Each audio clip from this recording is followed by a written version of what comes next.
Not far off 20 to 5. Can migrants start a new life in Rwanda? That's our debate question today in light of the launch of a really big shift in British migration policy. It was announced this morning by the Prime Minister in Kent, and the Home Secretary played her part, Priti Patel, who is in Kigali.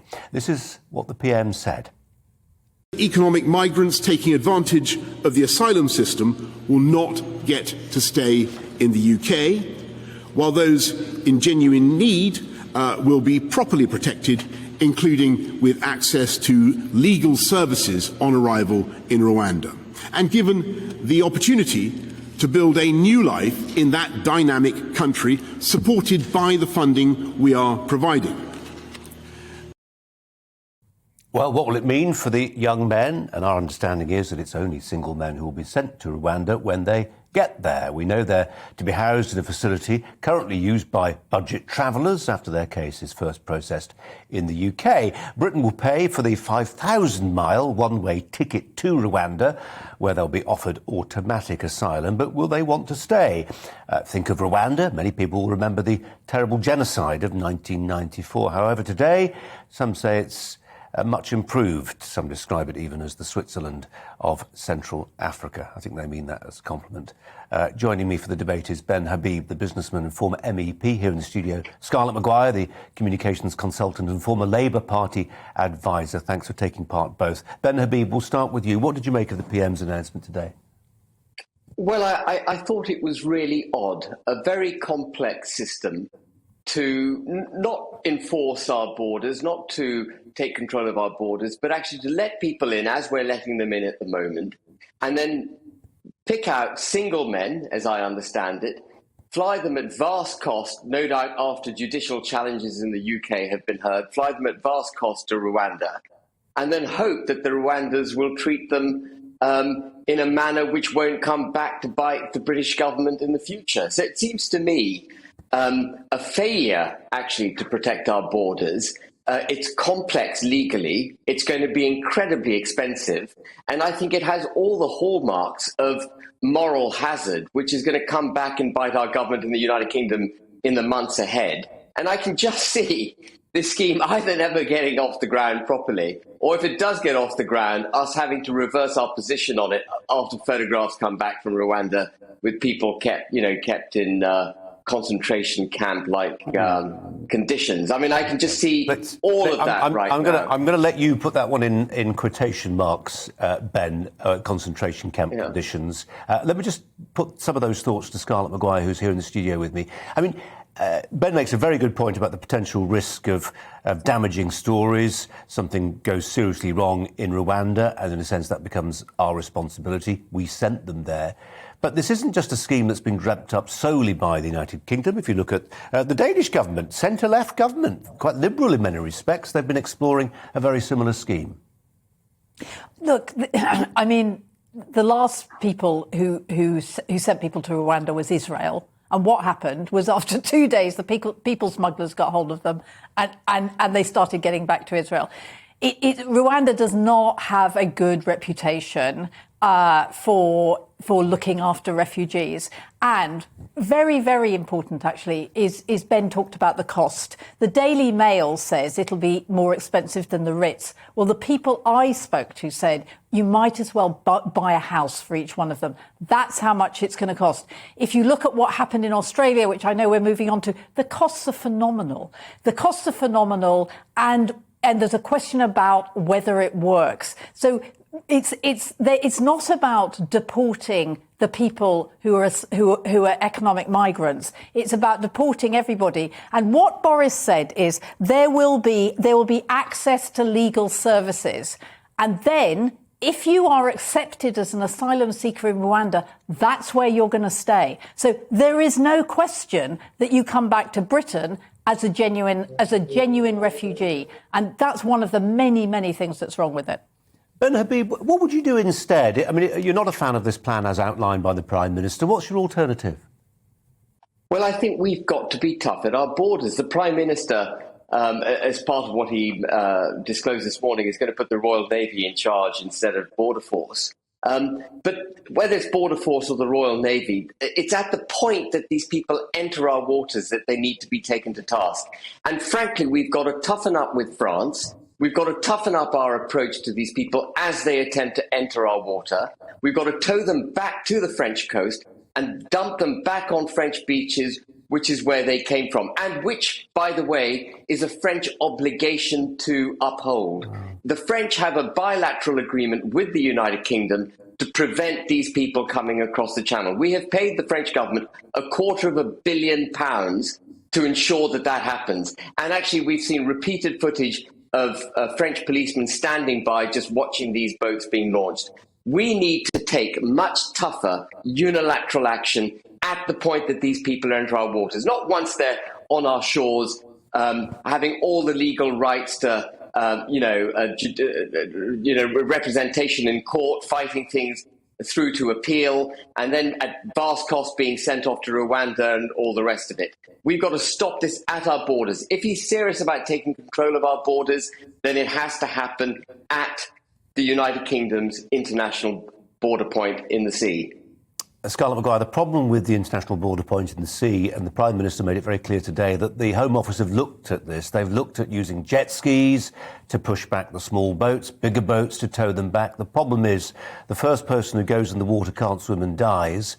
That's the end of the policy and a personal tragedy. Every single course the government takes here, you've already suggested there could be some bad press if things go wrong in Rwanda.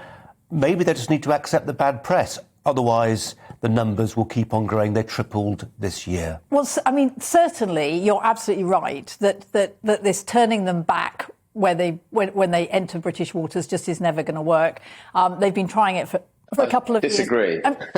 Well, it isn't working. I mean, that's the point. Is actually we haven't tried it. The Navy does not want to have to do things like the thing. These are people, right? That's what we have to remember. These are desperate people. And many of them... They're not desperate people. They're economic migrants. They're coming from France. They're not coming from... An economic migrant can be desperate, right? And we all know that there are children on these boats. We know that the Navy doesn't want to do this. We know that. I mean, that's just a statement of fact. We know Border Force doesn't want to do it. So this idea that you're going to push these boats back, and as you said, Colin, you tip over one of these flimsy dinghies or you puncture it or something and it's game over. So actually, it's just... But Scarlett... What we've got to do is... We've got to do a European, and I know this is what you hate, but actually Europe has got to work together to work out what we're going to do about migration. And to say it's your fault, France, that's it, isn't going to work. I mean, that's Scarlett, the whole problem. we have a bilateral agreement with France. It is their accepted fault. They take good money from the British Exchequer to ensure that this doesn't happen. We have to be much more forceful at the border. And yes, you're right.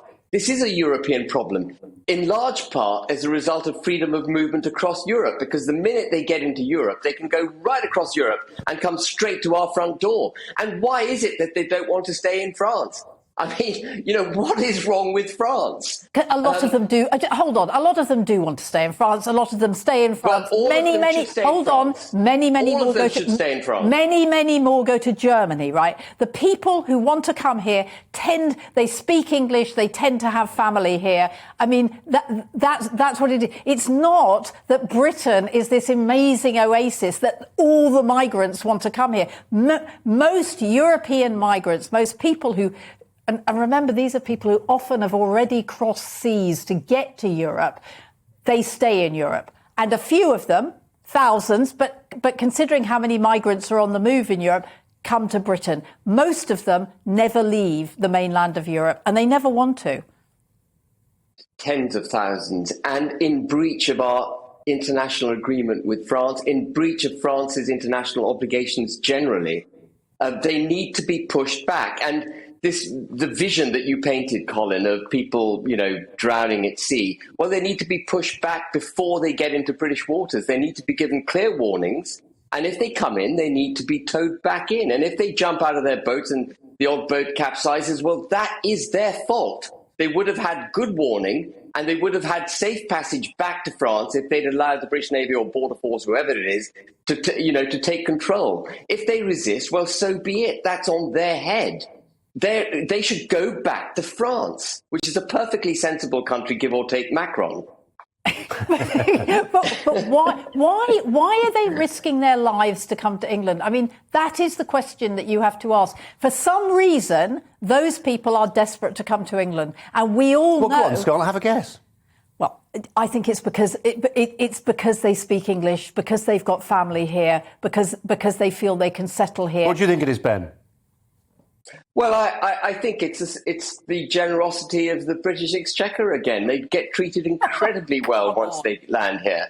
The cost of housing these illegal migrants, which is what they are, is about £4 billion a year. And that's only because we put them up in decent hotels, feed them, clothe them, look after them. Decent hotels. We put them up in army barracks. Scarlett, if you wanted to get into UK during lockdown, you couldn't do it other than across the channel. But these people didn't have to do COVID tests to get into the UK. They just got in a dinghy and came across. I mean, the whole thing is a farce, frankly. And we don't have control of our borders. You look at what Poland did when Belarus was lining up. I don't know if you recall this, but Belarus lined up.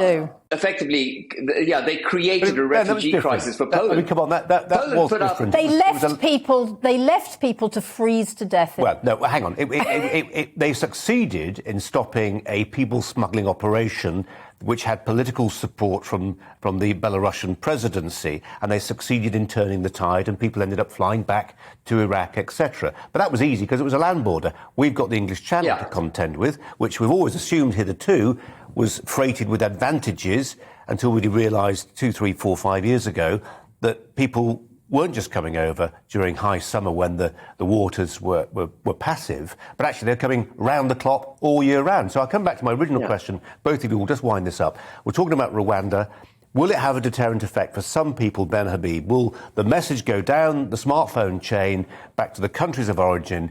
And if people here, actually, you may end up being sent to Rwanda, will that have a deterrent effect?